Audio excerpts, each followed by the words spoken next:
My name is Madison Clark, and on the fifth day of our honeymoon, my husband placed a divorce envelope on the table, looked me straight in the eye, and said, I married you because of a bet.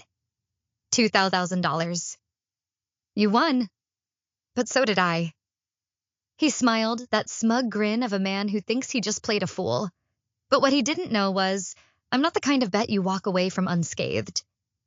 And that wedding, where it all began, was also where I quietly launched a plan that would make him pay every single day, right inside the very company where he now sat as an executive. Have you ever been treated like a wager? A pawn in someone's power game? If so, share your story in the comments. I want to hear it.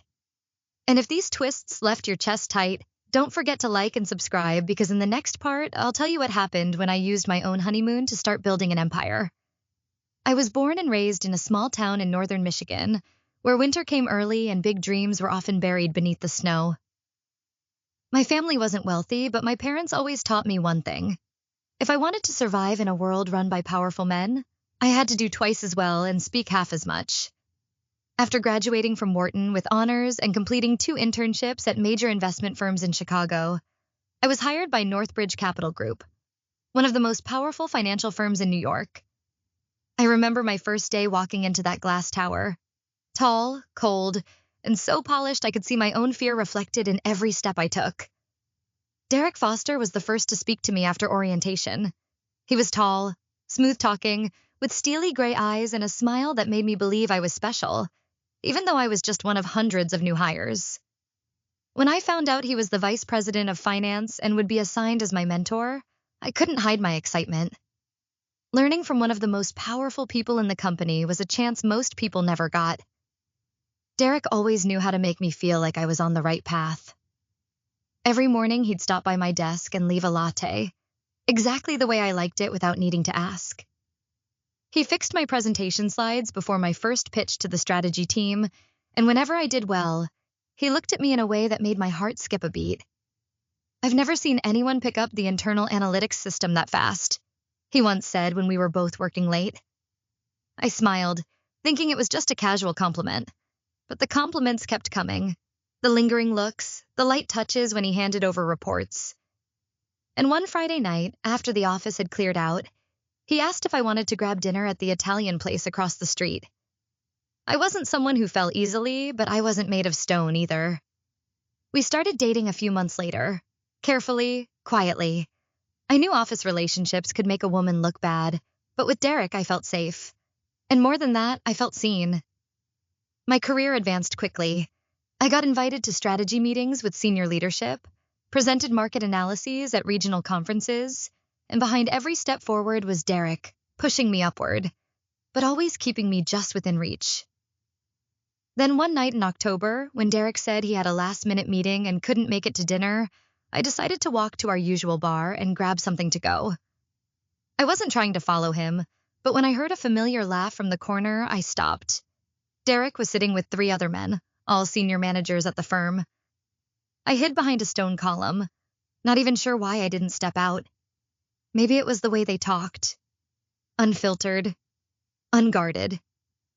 Nothing like the polished mentor I thought I knew. You really gonna marry her? One of them asked, his laugh louder than the clinking glasses. Ha! Yeah, and believe it or not, she said yes. Derek shrugged and raised his glass. $20,000, remember? I bet I could get her to say yes within a year. Easiest thing ever. My heart was pounding so hard I could hear it in my ears. You're playing with fire, said the gray-haired man, but he smiled as he added, Still, she's smart, might actually make the data division work better. Even better, Derek shrugged and poured more wine. As long as by the wedding day I can collect the winnings and be free. I don't remember how I got out of that bar. I only remember my hands were freezing, still holding the orange juice I'd bought. Part of me wanted to run in there, throw the bottle, slap him across the face. But another part, the one my parents called cold-blooded patience, told me to stay put. If what I heard was true, this wasn't just emotional betrayal. This was an abuse of power, ethics, and trust, packaged in a velvet box called marriage. I went straight home, locked the door, sat down in my armchair, and started scrolling through every message, every promise, every time Derek had pushed me to attend company events to show unity. I started to realize every move he made with me was calculated like an investment. I wasn't the naive girl they thought I was. And if Derek liked to gamble, I knew a much better game, betting on myself. I opened my laptop. I didn't open a market analysis file. I opened a new Excel sheet to build a plan. For me. And this time, I wasn't reporting to anyone. I didn't leave Northbridge after that night at the bar. I still showed up to work on time every morning, still wore perfectly tailored suits, still smiled in meetings, and let Derek kiss me lightly on the cheek in front of others, like everything was perfect. He was used to me trusting, used to me staying silent. A few weeks later, at the firm's year-end party on the top floor of the Delacroix Hotel, with nearly the entire board and major investors in attendance, Derek suddenly dropped to one knee and opened a black velvet box. The ring inside was blinding. The chandelier lights hit his face like a scene out of a movie. "Madison Clark," he said loud and clear to the silent room. "You're the best thing that ever happened to me. Will you marry me?" I looked down. There wasn't a flicker of nerves in his eyes, only that familiar smug confidence, like a man finalizing a sure-win deal. I smiled. A soft, dreamy smile, the kind that made everyone watching think I was overwhelmed with joy. I nodded, and thunderous applause erupted. Champagne overflowed, cameras flashed nonstop. I hugged him and whispered into his ear, "Let's play all the way." I started investigating Derek's network. Who was close to him? Who had placed bets? Who quietly supported him on the board? And most importantly, who had seen things like this before and was still decent enough to stay silent? The name Caleb Ward came up after 3 weeks. Caleb was the CFO, Chief Financial Officer of Northbridge. He didn't appear in the media as often as Derek, but everyone at the company knew without Caleb, Derek wouldn't have been able to secure funding for the creative projects he always pitched. Caleb was quiet, observant, and especially uninterested in office theatrics. I knew, because he was the one who had looked straight at me throughout the entire strategy meeting about the Middle Eastern market, when Derek blatantly dismissed my proposal in front of the board, saying I was too inexperienced to understand the Asian market. I went to see Caleb late one afternoon. His office was on the 33rd floor, behind a frosted glass door embossed with the Northbridge logo in gold. When I knocked, he was tidying his desk, getting ready to leave. "Madison?" Caleb looked a little surprised. "Is something wrong?" I hesitated, then pulled an envelope from my bag and placed it on his desk. "A copy of the recording," I said, "from the Delancey bar, Derek's voice, and all 3 of the others." Caleb didn't touch the envelope, but his eyes lingered on it longer than normal. "I know it's not enough to formally charge anyone," I continued, "but I need you to confirm one thing. This wasn't the first time." Caleb leaned back in his chair, arms crossed. His expression didn't change, but his voice dropped a tone. "You're the second one in the 6 years I've worked here," he said. "The first one wasn't strong enough. She quit, disappeared. And what about me? Do you think I'm strong enough? It's not about how strong you are. It's about how prepared you are." A moment later, Caleb stood up, walked to the wooden cabinet by the wall, and opened the 3rd drawer. He pulled out a small wooden box, set it on the desk, and slid it toward me. I opened it. Inside was a silver metal key labeled 47B. "This is a backup office," he said. "It's never been disclosed. It's behind the data analytics zone, where no one pays attention. You can use it whenever you need to work privately. No one will notice." I held the key, feeling its cold surface in my palm. "Why are you helping me?" I asked quietly. Caleb looked straight into my eyes, not avoiding them for the first time. "Because I once watched a smart woman get reduced to a number on a betting sheet," he said. "And I did nothing. This time I'm not standing still." I said nothing more, but something inside me began to shift. Not anger, not pain, clarity. And I knew that clarity would be the foundation for everything that came next. The wooden balcony felt still beneath me. The horizon ahead where the deep ocean met a sky burning with sunset. The air smelled faintly of salt, the sea breeze blending with the scent of white orchids hung along the resort hallway. A perfect evening to an outsider? If not for the divorce envelope still fluttering slightly on the outdoor table after my husband's indifferent toss. Correction, the man who used to be my husband. Derek had left 5 minutes earlier. He spoke a lot, laughed a lot, but every word, every syllable was colder than the ocean wind. "You were perfect for the bet," he said as he placed the envelope down. "Smart, ambitious, a bit naive. And the way you made the board focus all their attention on us, it was actually worth it." I stood still, watching him roll his expensive suitcase, sunglasses still perched on his head, even though the sun had already set. When the door closed behind him, I hadn't moved. I waited another full minute to be sure he wouldn't return. Then I stepped inside the room. I walked over to the vanity and opened the drawer where I had hidden the smallest voice recorder I could find on Amazon. I checked the indicator light. It was still on. The audio file had been saved to the memory card. Derek's voice played clearly, every word distinct. I inserted the card into my tablet, attached the file, opened the internal messaging app Caleb had set up just for me. "I'm guessing now's the time you'll want this," I typed, attached the file, and sent it. Less than 3 minutes later, the screen showed Scene 1. Closed the device, stood up, and poured myself a glass of water. My hands no longer trembled. Somehow, in the very moment I should have fallen apart, a strange calm wrapped around me, like a shell of steel. When I sat down at the desk by the glass window, I turned my laptop back on. This time, not to search for marriage advice or check flights back to New York. I opened a folder labeled Sable Group, Internal Holdings, Draft 3. It was a breakdown of share ownership for a small group of investors inside the company, including Derek, his 2 close friends, and a division head who had repeatedly blocked my projects without any clear reason. They weren't official shareholders, but through a chain of cross-decals and secondary funds, they collectively held nearly 18% of Northbridge stock. Enough to apply pressure, but not enough to draw attention. I discovered this 3 months ago, and since then I had spent every evening after work building a strategy. Severing their control network while laying the groundwork for a new equity redistribution plan.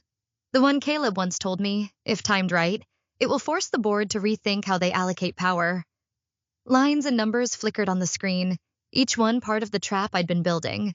Red and green lines mapping capital flow between funds, tangled ownership charts, puzzle pieces that once seemed unrelated, but I had connected them.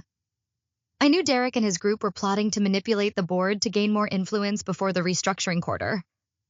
Funny, they thought they were one step ahead. They didn't know that while they were betting on whether I'd agree to marry him, I was quietly betting on whether they'd reveal a single weakness before I mapped their entire internal web. I opened my email and started a new message to Caleb. "The group deacquisition plan is now in rollout phase. I've secured 2 satellite share units. If legal formalization is needed for the next steps, I'll contact Westside Legal as discussed." Before I could hit send, my screen flashed an internal call. From Caleb, I picked up. His voice was as calm as always, but there was something deeper in his tone. "You okay?" "Do you want an emotional answer or a data-based one?" I asked, the corner of my mouth lifting slightly. He chuckled softly. "Data.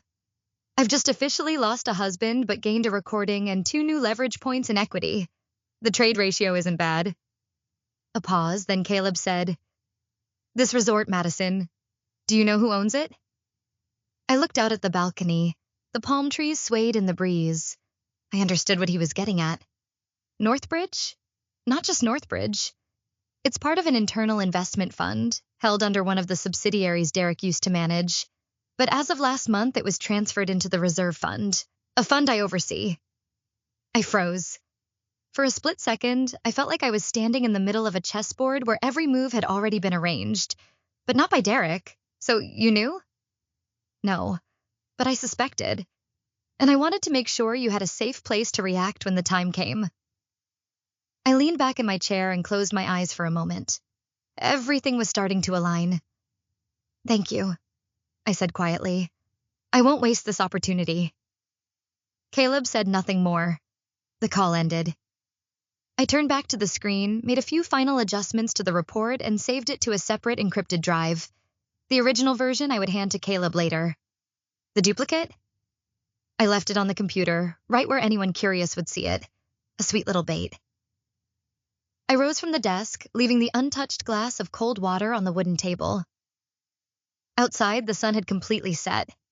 In the night sky, stars had begun to appear, twinkling above the deep, dark water.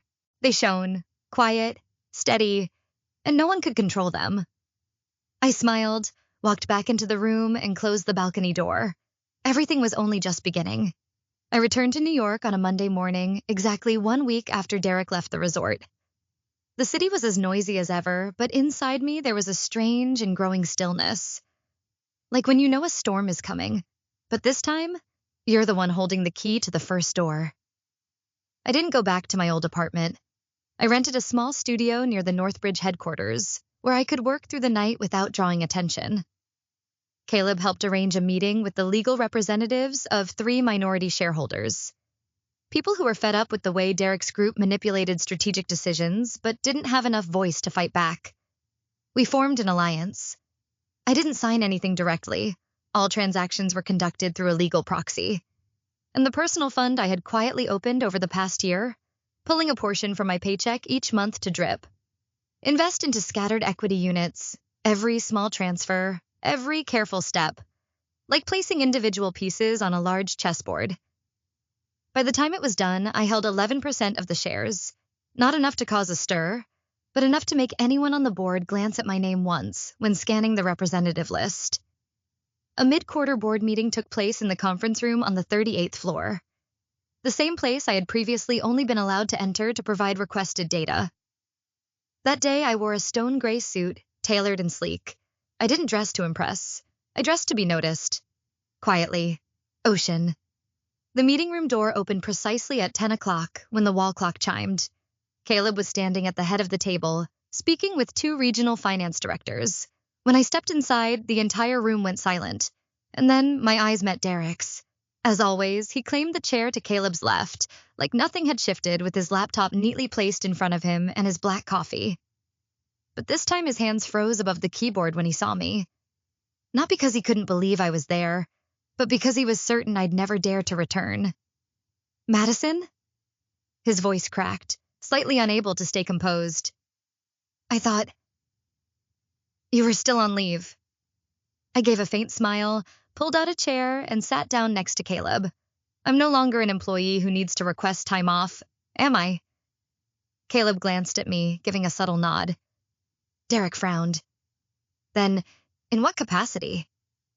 "Authorized shareholder," I said, then pulled a file folder from my leather bag and placed it on the table. "I represent 3 minority shareholder groups, along with a private fund, totaling 11%. Derek turned to Caleb as if waiting for a denial, but Caleb calmly replied, "Proper procedure. All documentation is valid. Let's begin." The meeting proceeded as usual. Financial reports were presented, projections for the next quarter were analyzed, but I could clearly feel Derek's gaze every time I turned a page in my file, every time I spoke with an executive board member.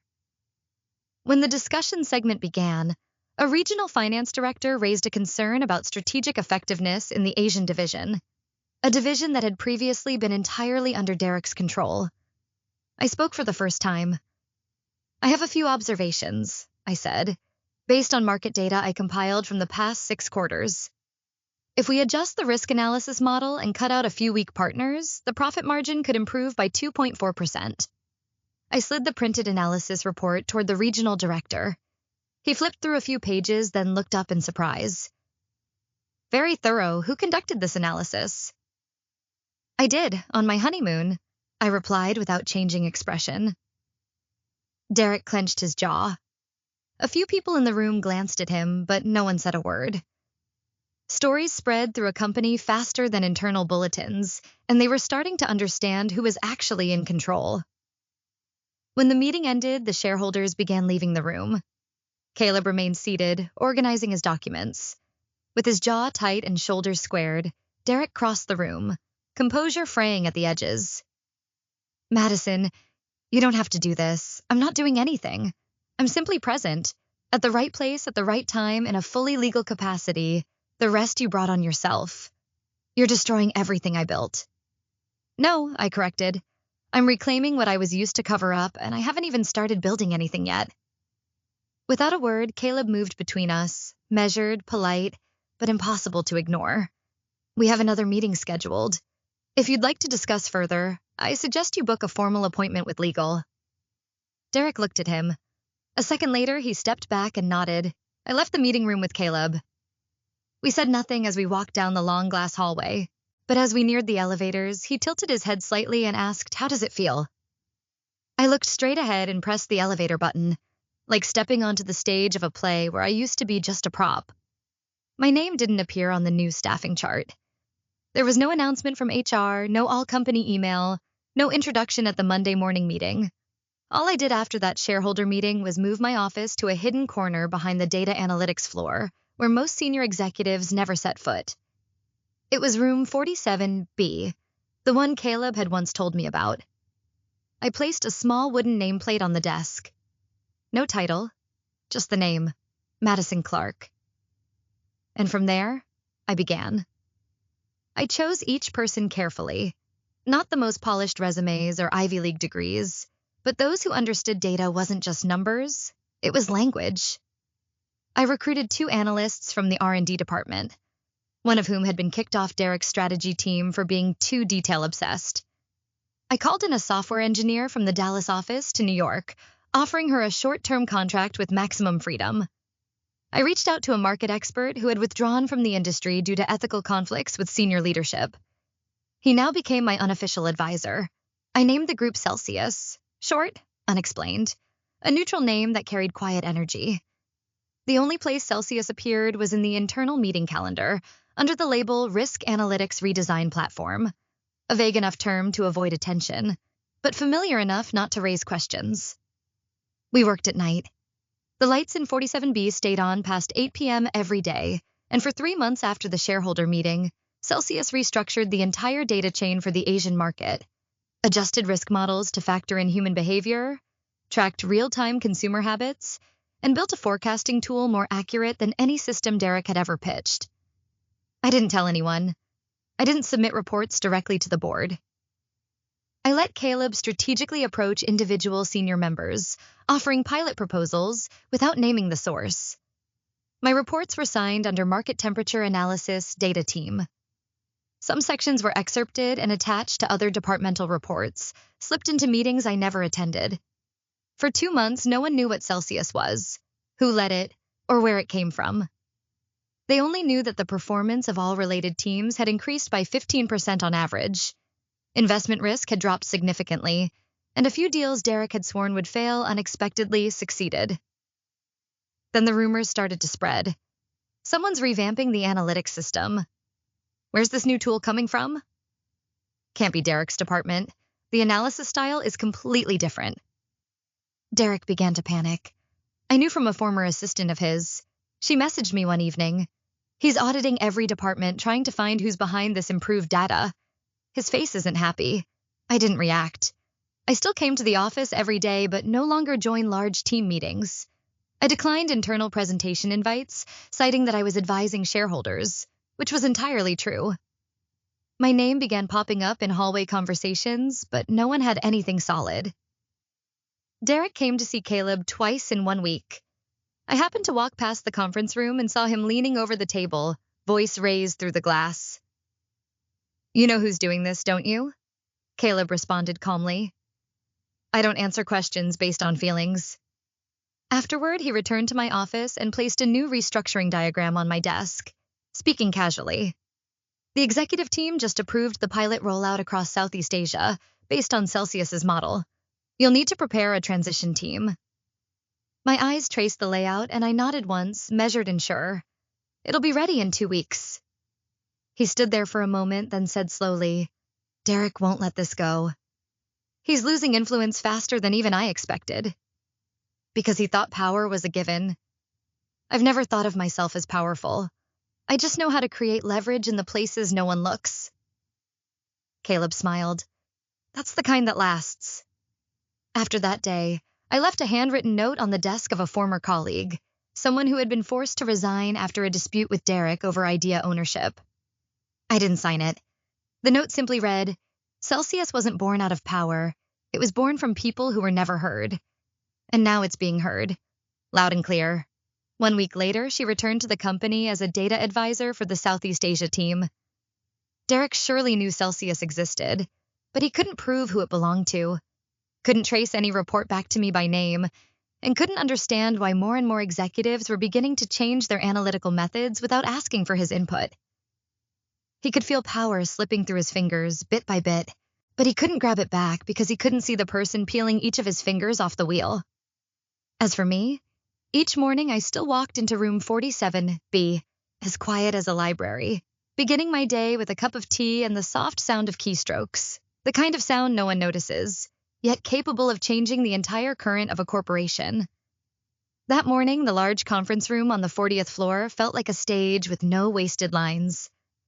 I stepped in at exactly 8:30 a.m., just as the projector lid flipped open and Caleb was finishing a brief introduction to the agenda of the annual meeting, performance review, strategy assessment, and outlining restructuring plans. There was something quieter in the air than usual, maybe because everyone had already heard the hallway rumor that a restructuring proposal was about to be presented, but no one knew by whom or which department would be affected. I sat in the third seat on Caleb's right, not in the center, the seat of a senior advisor, not an executive. But today my silence would no longer be a shield. Caleb opened with a short report on the financial metrics. Then the chairman of the board spoke. We've received a proposal from the Internal Strategic Advisory Group. Ms. Clark, the floor is yours. I stepped forward, calm and steady, toward the front of the long table. On the screen behind me, the title appeared plainly, Global Restructuring Strategy, Q4/Data and Forecasting. Board members, I began, my voice steady but firm.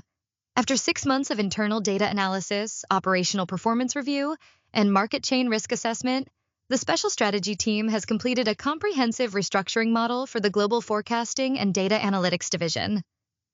I clicked to change the slide. A chart appeared, comparing the performance rates of Derek's old model with the results from Celsius over the same period. The difference isn't in the raw numbers, but in the approach, I said, pointing to the contrasting color blocks on the chart. While the old model focused on reacting to market behavior, the new model enables proactive forecasting, early intervention, and up to 18% savings in capital flow adjustment costs. One board member nodded. Another leaned forward, studying the data closely. I clicked again. Our proposal is this. Merge both the strategic analytics and investment forecasting branches into a single unit, with the Celsius platform as its foundation. This restructuring will not only optimize operations, but also lay the groundwork for the upcoming digital transformation phase. I paused and looked directly at the board. And to do that, we recommend dissolving the old model, including the current executive leadership role. No one spoke right away. Derek sat in the back left corner of the room, gripping the table edge, his eyes sharp. The casual smile he was known for was nowhere to be seen. The chairman glanced around the room, then reached for the documents in front of him. We've had internal discussions about this proposal, he said, and we unanimously approve the restructuring plan. Vice President Foster's department will be merged, effective next quarter. Derek jumped from his seat. Wait, are you saying I'm being removed? His voice was hoarse, eyes scanning the room. I built that division. I laid the foundation for every operational tool in the past 6 years. The chairman looked up, calm. And we value that contribution. But at this point, the company needs a new direction, one that has already proven more effective. Derek turned toward me, his tone sharp. This was you. You orchestrated this. You formed a team in secret, slipped your model into every department without approval. You went behind my back. I met his eyes. I didn't go behind anyone's back, I said slowly. I acted within my rights as a shareholder, a strategic advisor, and every report went through proper channels.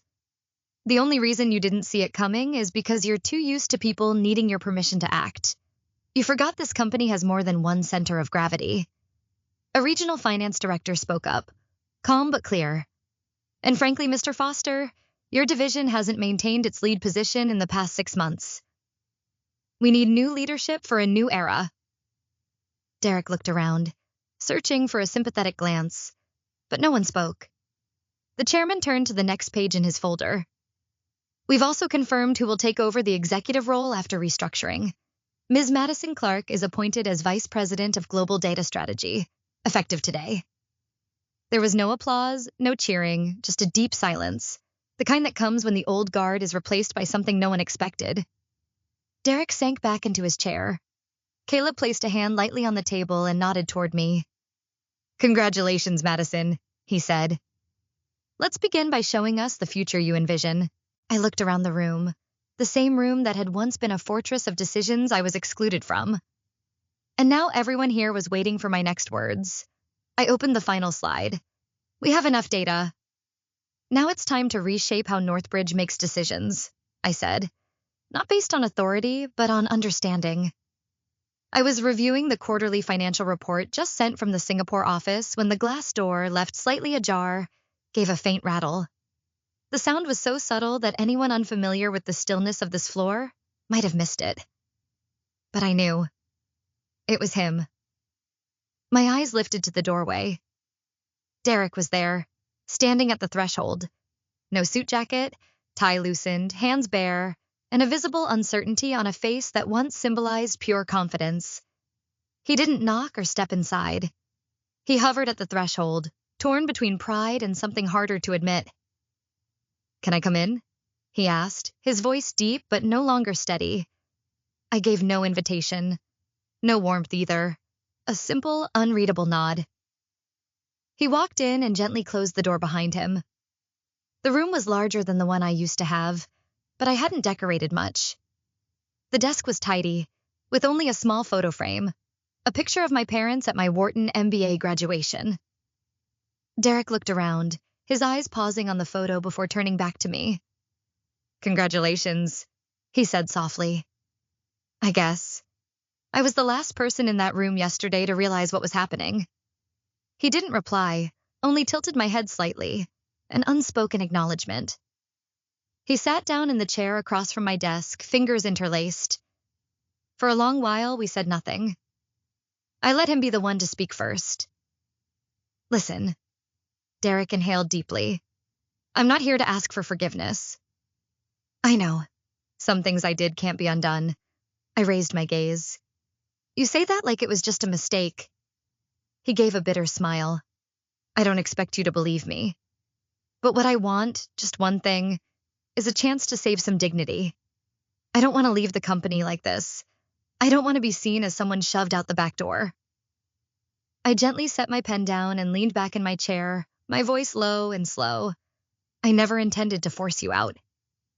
Derek blinked. What? I never planned to fire you, I repeated calmly. I could have. I had the legal grounds, the authority, but I chose not to. He looked at me, doubt obvious in his eyes.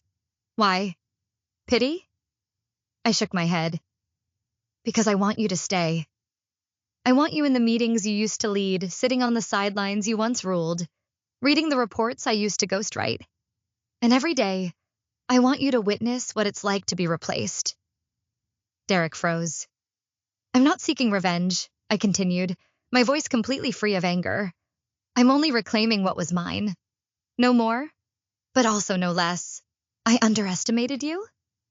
No, I corrected. You misjudged everything. For the first time, I saw a glimpse of the real Derek, not the polished surface, not the smug executive from boardrooms, just a man beginning to understand that the power he once held didn't come from true ability, but from manipulation and the illusion of control. I'll work seriously, he said, almost like a vow. I know I won't regain my old position, but at the very least, I want a chance to do right. Then start from zero, the way I once did. He nodded slowly, then stood and offered a slight bow in place of a thank you. Before leaving, he turned back, his voice deeper, as if something had just occurred to him. Back then, when I made that bet with those guys, I truly thought you'd fall in love with me, and that would be a double win. I didn't change my expression. You're saying that to ease your conscience? He stepped out of the office, leaving the door to close behind him. Caleb and I didn't start with a kiss. There was no candlelit dinner, no romantic jazz, no sweet proposal at sunset. Everything between me and Caleb began. On a winter evening, when the whole company had turned off its lights, except for the meeting room on the 32nd floor, still lit because we were reviewing the final terms of the restructuring contract for the European division. I was halfway through drafting the addendum when Caleb stood up to refill his coffee, then placed a cup in front of me. "You know we could finish this tomorrow, right?" he said, half joking. "Because you think tomorrow will be less busy?" He chuckled, then leaned back in his chair. The light reflected off his thin glasses, making him look more contemplative than usual. "Sometimes," he said after a pause, "someone ought to ask you, are you doing okay?" I looked up, surprised that the question didn't come from a therapist or a close friend, but from a quiet ally, someone who always stepped back at the right moment so I could step forward, but who also always showed up when I needed a steady anchor. "Why do you ask?" I said softly. "Is that you do everything without ever showing a crack, and people only live like that when they've been hurt so badly they no longer allow themselves to breathe," he said slowly. I closed the laptop and gently pushed it aside. That was the first time I let slip the exhaustion I had never named, not from work, but from the cost of always having to appear strong. From that night on, we began sharing things that never made it into reports. The meetings where I was ignored, the proposals edited to align with leadership's tone, the nights Caleb watched good people get replaced for not knowing how to flatter the right egos. In the cold and often disingenuous world of business, those conversations were the only warm space where I didn't have to be guarded. Though it was never said aloud, people at the company began to sense Caleb's quiet presence beside me. In meetings, in strategy sessions, in the way he looked at me when I was presenting to the board. But no one dared label that relationship. Maybe because they understood the more important something is, the less it needs to be displayed. We kept everything simple. Lunch together after budget meetings, walking home from late conferences. Sometimes Caleb would leave a book on my desk with a handwritten note. Page 86 might make you rethink your forecast model for the banking sector, and in return, I'd leave an espresso on his desk when I knew he was buried in calls from the board. 1 year after my official appointment, I received an email from Caleb. Subject line, "New strategic proposal for next quarter." Message, "What if we went back to where everything once ended and started again? A different way. Next week, just you, me, and the ocean?" I laughed. Not because it was funny, but because he still managed to be so composed that even his proposal felt like a strategic suggestion. I typed back, "I accept. But this time there has to be a real honeymoon." We returned to the resort in Colorado where 1 year earlier Derek had tossed a divorce envelope and walked away, but this time I didn't arrive with a shattered heart. I came with a mindset that no longer needed to prove anything to anyone. The ceremony had only 10 guests, close friends, a few trusted colleagues, and my mother. I wore a simple white dress, no long veil, no glitter. Caleb waited under a canopy of vine-wrapped string lights, the ocean rustling behind him. There were no speeches, no grand vows. We simply held hands, looked into each other's eyes, and nodded. Both of us understood. The most meaningful promises aren't spoken. They're in the way someone stays when others choose to leave. That night, I stepped onto the balcony of our suite and let my eyes rest on the dark, endless sea. Caleb stepped behind me, wrapping his arms around my shoulders. "Thank you," he whispered, "for not letting it all end in bitterness." I leaned into him. I don't forgive the past. I just don't carry it anymore. We stayed there, unmoving, wordless, but understood. Below us, the waves kept brushing the shore, as if to remind me that even what once broke apart can be rewritten in a quieter, stronger, more beautiful way. The grand auditorium at Northbridge that morning was flooded with light, but no applause rang out as I walked onto the stage. The silence wasn't disrespect, it was attention. Serious, focused attention, waiting to hear what I had to say. I stood behind the podium, one hand resting lightly on its edge, eyes scanning the room.